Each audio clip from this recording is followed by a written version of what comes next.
بسم الله الرحمن الرحيم. السلام عليكم ورحمة الله وبركاته. الحمد لله رب العالمين والصلاة والسلام على أشرف الأنبياء والمرسلين محمد وآله وصحبه أجمعين أما بعد.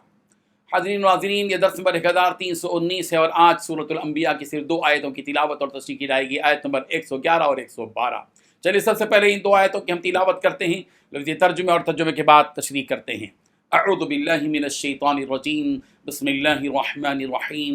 وَإِنْ أَدْرِي لَعَلَّهُ فِتْنَةٌ لَكُمْ وَمَتَاعٌ إِلَى حِينٍ قَالَ رَبِّ احْكُمْ بِالْحَقِّ وَرَبُّنَا الرَّحْمَنُ الْمُسْتَعَانُ عَلَى مَا تَصِفُونَ۔ صدق اللہ العظیم۔ لفظی ترجمہ یوں ہے، وَإِنْ أَدْرِي، اور میں نہیں جانتا، لَعَلَّهُ فِتْنَةٌ، شاید کہ وہ آزمائش ہو، لکم تمہارے لیے، وَمَتَاعٌ، اور فائدہ اٹھانا ہو، الی حین، ایک وقت معین تک۔ قال، اس رسول نے کہا، ربی، اے میرے پروردگار، رب احکم، اے میرے پروردگار تو فیصلہ فرما دے، بالحق، حق کے ساتھ، وربنا، اور ہمارا رب، الرحمن، نہایت مہربان ہے، المستعان، وہ جس سے مدد طلب کی جاتی ہے، اللہ، ان باتوں پر، ما تصفون، جو تم بیان کرتے ہو۔ ترجمہ یوں ہے، اور میں نہیں جانتا، شاید سزا میں یہ تاخیر تمہارے لیے ایک آزمائش ہے اور کسی خاص وقت تک کے لیے مزے کرنے کا موقع دینا ہے۔ آخرکار پیغمبر نے کہا کہ اے میرے پروردگار، حق کا فیصلہ کر دیجیے، اور ہمارا پروردگار بڑی رحمت والا ہے، اور جو باتیں تم بناتے ہو ان کے مقابلے میں اسی کی مدد درکار ہے۔ ان 2 آیتوں میں 5 باتیں بتائی گئی ہیں۔ پہلی بات، میں نہیں جانتا، شاید سزا میں یہ تاخیر تمہارے لیے ایک آزمائش ہے۔ دوسری بات، کسی خاص وقت تک کے لیے مزے کرنے کا موقع دینا ہے۔ تیسری بات، آخرکار پیغمبر نے کہا کہ اے میرے پروردگار، حق کا فیصلہ کر دیجیے۔ چوتھی بات، ہمارا پروردگار بڑی رحمت والا ہے۔ پانچویں بات، جو باتیں تم بناتے ہو اللہ کے مقابلے میں اسی کی مدد درکار۔ بزرگان محترم، رسول رحمت صلی اللہ علیہ وسلم نے مشرکین کے سامنے ساری باتیں کھول کھول کر رکھ دیں، اور اس عذاب کی بھی دھمکی دی جو ان کے جرائم اور ان کی نافرمانیوں کی پاداش میں رب ذوالجلال کی طرف سے نازل ہونے والا ہے۔ اسی کے ساتھ ساتھ رسول رحمت صلی اللہ علیہ وسلم نے یہ بات بھی بتا دی کہ یہ جو عذاب میں تاخیر ہو رہی ہے، کہ اتنی مخالفتوں، شرارتوں اور نافرمانیوں اور سازشوں کے باوجود اب تک تم پر جو عذاب آنا چاہیے تھا مگر نہیں آیا، اس بارے میں یہ بات سن لو اے مشرکو، اے مجرموں، اے جھٹلانے والو، کہ میں نہیں جانتا کہ اس کی وجہ کیا ہے۔ ہاں، اتنی بات تو کہہ سکتا ہوں کہ شاید عذاب کی تاخیر کی وجہ تمہاری آزمائش، تمہارا امتحان ہو، کہ اللہ تبارک و تعالیٰ عذاب میں ڈھیل اور مہلت دے کر تمہاری آزمائش کر رہے ہیں اور تمہارا امتحان لے رہے ہیں، اور یہ بھی کہ اللہ تبارک و تعالیٰ اور زیادہ مہلت دے کر تمہیں دنیا کی زندگی سے فائدہ پہنچانا چاہ رہے ہیں۔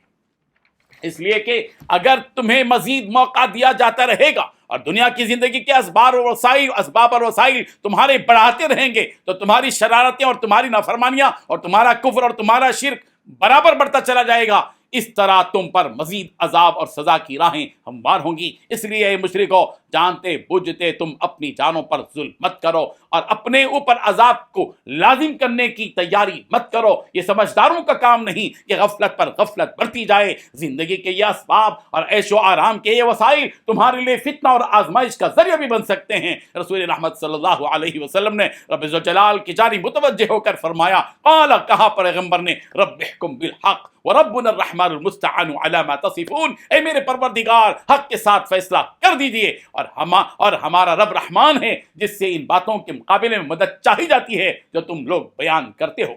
یعنی رسول رحمت صلی اللہ علیہ وسلم نے اللہ تبارک و تعالیٰ سے فرمایا کہ اے میرے پروردگار، اب آپ میرے اور میری قوم کے درمیان میں فیصلہ کر دیجئے۔ اسلام کے ان دشمنوں کے سامنے کوئی ایسی صورت پیدا کر دیجئے جس سے اپنے بارے میں یہ دشمن سمجھ جائیں کہ وہ باطل پر ہیں اور ہم حق پر ہیں۔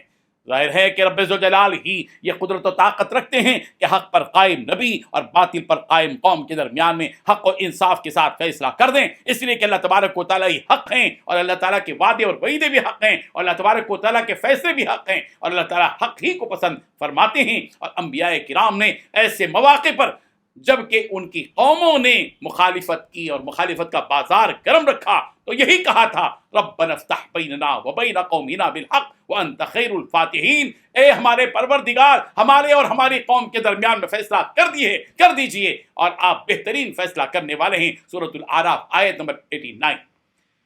اور وَرَبُّنَا الرَّحْمَنُ الْمُسْتَعَانُ عَلَىٰ مَا تَصِفُونَ کے ذریعے حقیقت بھی بتا دی گئی کہ اللہ تبارک و تعالیٰ کی ذات تو ایسی بلند و برتر ہے کہ اس سے مدد طلب کی جا سکتی ہے، اور مشرکوں اور کافروں کے مقابلے میں اور ان کی سازشوں اور ناپاک کوششوں کے مقابلے میں اللہ کی مدد ہی حق پر قائم افراد کو کامیابی سے ہمکنار کر سکتی ہے۔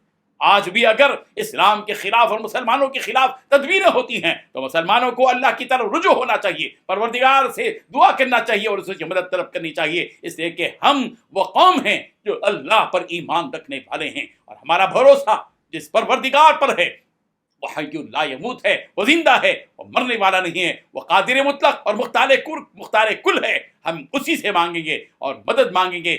جتنے بھی حالات آئیں گے ہمیں یہ فیصلہ کرنا ہے کہ ہم اپنے پروردگار کی طرف رجوع ہوں گے، کم ہمت نہیں ہوں گے اور بے ہمت نہیں ہوں گے، مایوس نہیں ہوں گے، نا امید نہیں ہوں گے، پوری ایمانی جرأت کے ساتھ ہم اس ملک میں اپنے ایمان کے ساتھ زندہ رہیں گے۔ اللہ تبارک و تعالیٰ وہ قوت ایمانی اور حمیت اسلامی ہم سب کے اندر پیدا کر دے، آمین۔ وآخر دعوانا ان الحمد للہ رب العالمین۔